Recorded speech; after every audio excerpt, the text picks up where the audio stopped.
எனதருமை சிவனாசி YouTube channel பக்தர்களே, உங்கள் அனைவருக்கும் என் இனிய வணக்கங்கள்.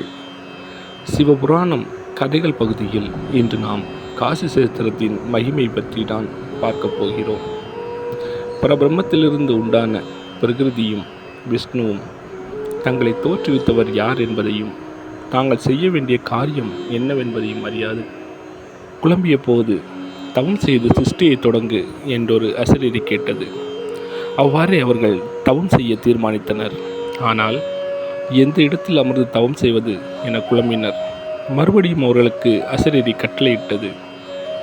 கோடி சூரிய பிரகாசத்தோடும் பஞ்சக்ரோச விஷ்ணீத்திரத்தோடும் கூடிய நகரம் ஒன்று பரமாத்மாவால் தோற்றுவிக்கப்பட்டு ஆகாயத்தில் உள்ளது என்றும் சென்று தவம் செய்யுமாறு அவர்களுக்கு அசரீரி தெரிவித்தது. அவர்களும் அங்கே தவம் செய்தனர். கடுமையான தவத்தினால் விஷ்ணுவின் உடல் இளைத்து போய் அவருடைய உடலில் இருந்து வியர்வை பெருகத் தொடங்கியது. அந்த நீர் பிரபஞ்சம் முழுவதும் வியாபித்தது. விஷ்ணுவுக்கு ஒன்றும் புரியவில்லை. பகவானை தியானித்தார்.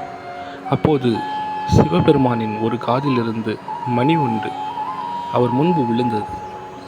அந்த இடமே மணிக்கர்ணிகை என்ற பெயருடன் விளங்கத் தொடங்கியது. அதன் பின் விஷ்ணுவிடமிருந்து பிரம்மதேவன் தோன்ற உலக சிருஷ்டி தொடங்கியது. விஷ்ணுவின் வியர்வையினால் மூடப்பட்ட அந்த ஆகாய நகரம் ஈசனின் திரிசூலத்தால் தாங்கி நிறுத்தப்பட்டிருந்தது. விஷ்ணுவும் பிரகிருதியும் தங்கி தவம் செய்து அந்த நகரத்தை பூமத்தியிலேயே இறக்கினர். அந்த நகரமே காசி சேத்திரமாகும். கர்மங்களை நாசம் செய்வதால் அதற்கு காசி என்ற பெயர் விளங்கிற்று. இதர ஸ்தலங்களில் சாரூபிய முக்தி கிட்டும். இந்த சேத்திரத்திலேயோ சாயுஜ்யம் எனும் முக்தி உண்டாகுமாம். காசியில் இறப்பவர்களுக்கு மறுபிறவி என்பதே இல்லை. இறப்பவர்களின் செவிகளிலேயே பகவானை தாரக மந்திரத்தை உபதேசித்து அவர்களுக்கு முக்தி அளிக்கிறார். காசி சேத்திரத்தின் பிராபம் எத்தனையோ உண்டு. ஒரு சமயம் பரமசிவன் சஞ்சரித்து கொண்டு வரும்போது பிரம்மலோகத்தை அடைந்தார். பிரம்மதேவன் ஓடி வந்து பகவானை வரவேற்று அர்க்கிய பாத்திய ஆசமாதனைகளால் பூஜித்து உபசரித்தார். சிவபெருமானை பல விதங்களிலும் ஸ்தோத்தரித்தார். பிரம்மதேவனுடைய 5 திருமுகங்களில் 4 முகங்கள் மட்டுமே பகவானை புகழ்ந்து பாடின. 5வது முகம் புகழ்வதற்கு மாறாக செருக்குடன் பகவானை நித்தித்தது. ஈசனின் உள்ளம் சிறிது வேதனை அடைந்தது. பிரம்மதேவனின் புனிதத்தன்மையை அந்த 5வது முகம் கெடுத்து விடுகிறதே என வருத்தப்பட்டார்.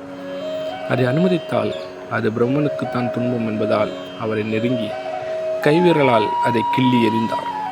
கிள்ளப்பட்ட பிரம்மனின் 5வது தலை பகவானின் கைவிரலில் அப்படியே ஒட்டி கொண்டது. பிரம்மஹத்தி தோஷம் அவரை பிடித்ததால் தலை விரலை விட்டு அகலவில்லை. பிரம்மதேவனுக்கு சரஸ்வதியின் சாபம் ஒன்று இருந்தது. அவளை சிருஷ்டித்த போது அவளுடைய அபரிமிதமான அழகையும் அறிவையும் கண்டு அவளை தாமே அடைய எண்ணினார் பிரம்மதேவன். சரஸ்வதியை தம்மை மணக்கும்படி கூறிய போது அவள் சம்மதிக்கவில்லை. பிரபு, தாங்கள் கூறுவது விசித்திரமாக அல்லவா இருக்கிறது. தங்களால் சிருஷ்டிக்கப்பட்ட நான் தங்களுடைய மகள் அல்லவா? அப்படி இருக்க தங்களுக்கு எவ்வாறு தாரமாக முடியும் என்று மறுத்தாள் சரஸ்வதி தேவி. பிரம்மதேவன் அவளை வற்புறுத்தி மணந்து கொண்டு விட்டார். அப்போது அவள், என்னை மகளே என்று அழைக்க வேண்டிய வாயால் மனைவியாக அழைத்த தோஷத்துக்கு பின்னால் ஒரு சமயம் கைலாசநாதனால் தகுந்த சிசை பெறுவீர்கள் என்று சாபம் கொடுத்தாள். அதன் காரணமாகவே பிரம்மனின் 5வது சிரம் சிவனை நிந்தித்தும் அவரால் கிள்ளப்பட்டது. பிரம்மஹத்தி தோஷம் நீங்க சிவபெருமான் பல சேத்திரங்களுக்கு விஜயம் செய்தார். எங்கு சென்றாலும் கைவிரலில் ஒட்டி கொண்டிருந்த பிரம்மதேவனின் சிரம் நீங்கவில்லை. கடைசியாக அவர் காசியை அடைந்தார். அங்கு சென்றவுடன் விரலில் ஒட்டி கொண்டிருந்த சிரம் விழுந்துவிட்டது. பகவானுக்கு சந்தோஷம் ஏற்பட்டது. அந்த ஸ்தலத்திலேயே நித்தியவாசம் கொண்டார். பிரம்மனின் சிரம் விழுந்த இடத்துக்கு கபால மோசனம் என்று பெயர் விளங்கி வருகிறது. சகலமான பாபிகளும் காசியில் இறக்க நேர்ந்தார். அவர்கள் பாவங்கள் ஒழிந்து முக்தியை அடைவர். யாவருக்கும் முக்தி கொடுப்பதால் அரிமுக்தம் என்ற பெயரும் இந்நகருக்கு விளங்குகிறது. அதாவது தன்னிடத்தில் வருபவர்களை கைவிடாது முக்தி அளித்து ரசிக்கிறது என்று பொருளாம். நைமிசாரண்யம், குருஷேத்திரம், கங்காத்துவாரம், புஷ்கரம் ஆகிய புண்ணிய தீர்த்தங்களில் ஸ்நானம் செய்தால்தான் முக்தி கிடைக்கும். அந்த இடங்களில் இருந்தால் முக்தி கிட்டாது. பிரயாகையில் இருந்தால் முக்தி கிட்டுமென்றாலும் காசியில் பகவான் நித்தியவாசம் செய்து வருவதால் பிரயாகைக்கும் மேலேயான ஒரு இடத்தை பெற்றுள்ளது காசி நகரம். காசி நகரம் க்ஷேத்திர மகிமை, தீர்த்த மகிமை, மூர்த்தி மகிமை ஆகிய மூன்றையும் உடையது. குபேரன் அந்த சேத்திரத்தில் பகவானை ஆராதித்து உயர் பதவியை பெற்றான். விஷ்ணு, லக்ஷ்மி, பிரம்மதேவன் மற்றும் தேவர்களும் வியாசர் முதலான யோகிகளும் அங்கே பகவானை பூஜித்து அனுக்கிரகம் பெற்றுள்ளனர். காசி சேத்திரத்தில் கோபுரேஷேகம் என்றொரு இடம் இருக்கிறது. அங்குள்ள லிங்கம் கோபிரகேஸ்வரர் என்ற பெயரால் விளங்குகிறது. பிரம்மதேவனால் பிரதிஷ்டை செய்யப்பட்ட மூர்த்தியாகும் அது. கபிலாக்கிருதம் என்னும் இடத்திலும் சிவலிங்கம் ஒன்று உள்ளது. பிரம்மதேவன் அந்த சிவலிங்கத்தை பிரதிஷ்டை செய்ய முற்பட்ட போது பக்கத்திலிருந்த விஷ்ணு அந்த லிங்கத்தை வாங்கி அவர் பிரதிஷ்டை செய்து பூஜை செய்தார். தான் பூஜிப்பதற்காக வைத்திருந்த லிங்கத்தை விஷ்ணு எடுத்து வழிபட்டு விட்டாரே என பிரம்மனுக்கு வருத்தம். அதை உணர்ந்த விஷ்ணு, நான்முகா, உன்னை விட சிவனிடம் அதிக பிரீதி உடையவன் நான். அதனால் நான் தான் பூஜை செய்தேன். இருப்பினும் உன் பெயராலே இரண்யகர்பேசர் என்று இது விளங்கட்டும் என்றார். பிரம்மதேவன் மகிழ்ச்சி அடைந்தார். இருந்தாலும் அவருக்கு மனதில் தானே ஒரு லிங்கத்தை பிரதிஷ்டை செய்ய வேண்டும் என்ற எண்ணம் இருந்து கொண்டே இருந்தது. உடனே செயல்படுத்தியும் விட்டார். மற்றொரு லிங்கத்தை பிரதிஷ்டை செய்து வழிபட ஆரம்பித்தார். அதிலும் பகவான் ஐக்கியம் கொண்டதால் அவர் வீணேஸ்வரர் என்ற பெயரில் விளங்கலானார்.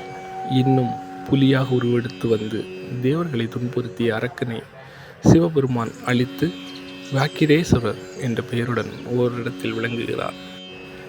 பர்வதராஜன் பிரதிஷ்டை செய்த லிங்கத்துக்கு சைலேஸ்வரலிங்கம் என்று பெயர்.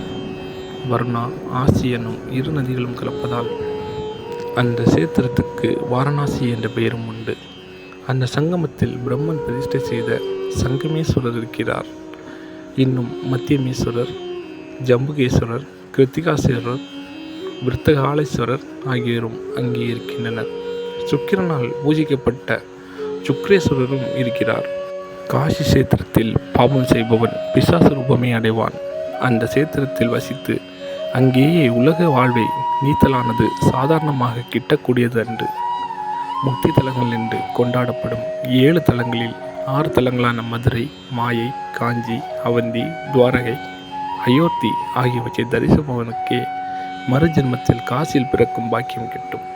அங்கே பகவான் விஸ்வநாதர் என்ற திருநாமத்தோடு பார்வதி சமேதரமாய் என்றும் அருளாட்சி செய்து வருகிறார். நன்றி எனது அருமை பக்தர்களே.